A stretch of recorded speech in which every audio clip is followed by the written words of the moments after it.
We are occupational therapists. We were able to assess Henry today. My name is Trisha. Hi, my name is Emily. And I'm Haley. So we're going to kind of show you what we gained from our time with Henry, what we were able to observe, kind of what our goals were, where we're at with our goals right now, and we're going with interventions. And of course, we would love your feedback. As Henry's mother, we do want to do things that are productive for you at home and improving his overall quality of life. So, and just observing Henry, we saw he has overall low tone and poor trunk control, which can affect how he's interacting with peers and how he's interacting in the classroom.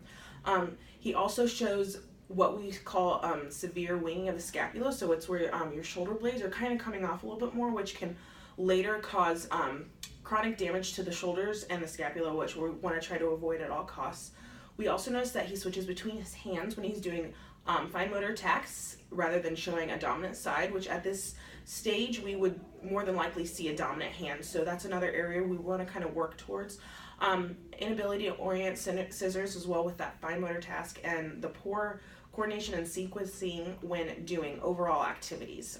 We were able to complete a sensory profile with Henry, and in that we saw he was sensory seeking, sensory avoiding, and sensory sensitive than most of his peers are at this typical stage right now, which I know it can sound confusing when he's seeking and avoiding.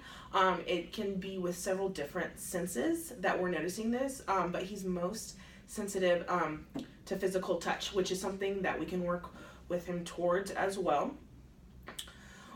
We did the Peabody Developmental Motor Scales, which is most commonly referred to as the PDMS-2, and in that we saw that he has difficulty with grasp, which again we saw in our observation of switching between hands during activities, as well as severe difficulty with visual motor integration.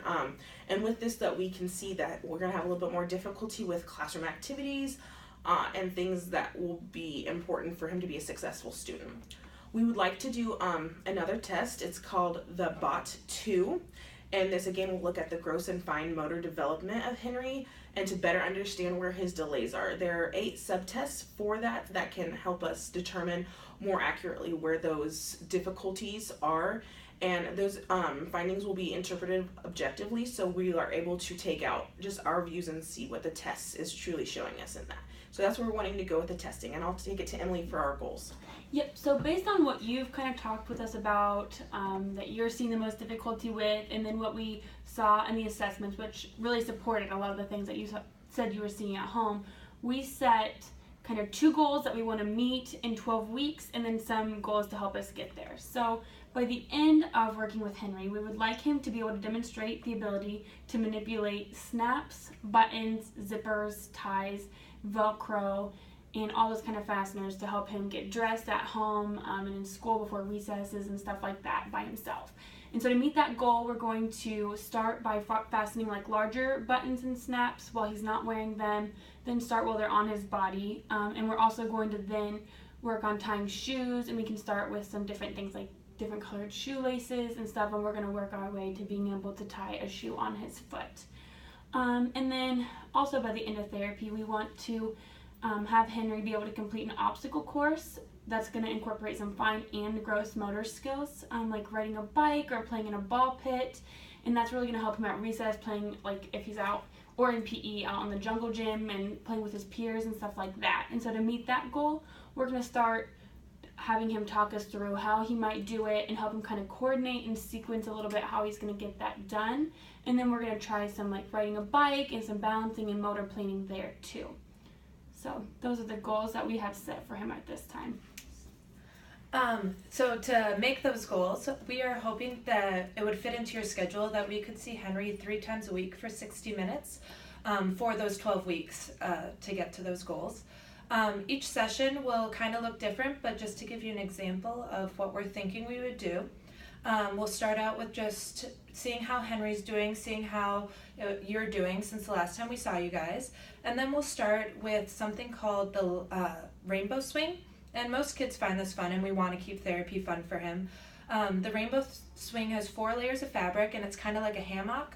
And so we'll put Henry on the top of it, And then on each layer, there'll be a different toy, and Henry will have to manipulate his body and have the proprioception, or the awareness of where his body is in space, to grab every toy and move down from layer to layer.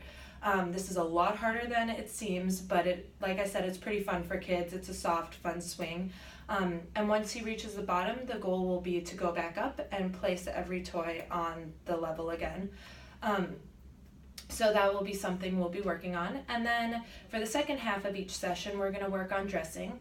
We have a fun toy called the dressing bear, and there are 5 bears, and each have a different kind of fastener coat on them. So we have buttons, snaps, ties, and a zipper. And Henry will first start with the smallest bear, which is the easiest fastener, and start by unsnapping. And we'll do every bear and just undressing the bear. And once Henry completes that task, we will redress all the bears. This won't be probably done within the first session. He won't be able to go from undressing all of them and then redressing them, but we will definitely work towards that in the end. We always appreciate any feedback you have from how he's progressing in the classroom, at home. If he has an occupational therapist at the school system, we're more than happy to collaborate with them and kind of do the best plan of care and make sure we're covering all areas to help Henry be successful in the classroom and outside the classroom. And then, of course, anything that you're seeing at home that's becoming easier or more difficult, we would love for you to bring forth and let us know, so that we can be sure that we're covering all of Henry's areas that need improvement, and that he can go forth and do better and be more independent with all his activities. Yeah, Thank thanks you. for coming in. Thanks.